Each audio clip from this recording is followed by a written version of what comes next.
Manasa anao indray ary mba hiombo-bavaka satria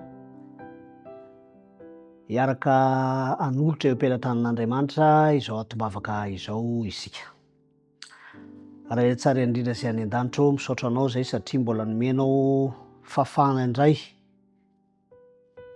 hitondra antom-bavaka eo anatrehanao, mangataka famelan-keloka ary izay anananay fahazahoan'antoka. Satria ny namanay izay ao anatin'ny fandoavana ny trosa mbola misy fahasahiranana satria mety voatery hivarotra fananana. Tompo malalo hiditra an-tsehatra manokana ianao hanampy ary hanome torolalana sy torohevitra ihany koa.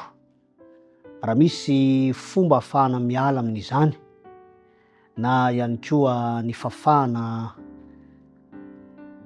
mahita vahaolana ara-potoana mba ahafaka izany trosa izany, ny fidiranao an-tsehatra Tompo dia raisina ho zava-dehibe ao anatin'izao toe-javatra mahazo ny mpanomponao izao. Koa sitraka indrindra ny mametraka izany mba ho voninahitry ny anaranao zany Tompo ary ihany koa ho fifaliana ho an'ny mpanomponao. Tonoina ny vavaka ao amin'ny anaran'i Jesoa Kristy. Amen.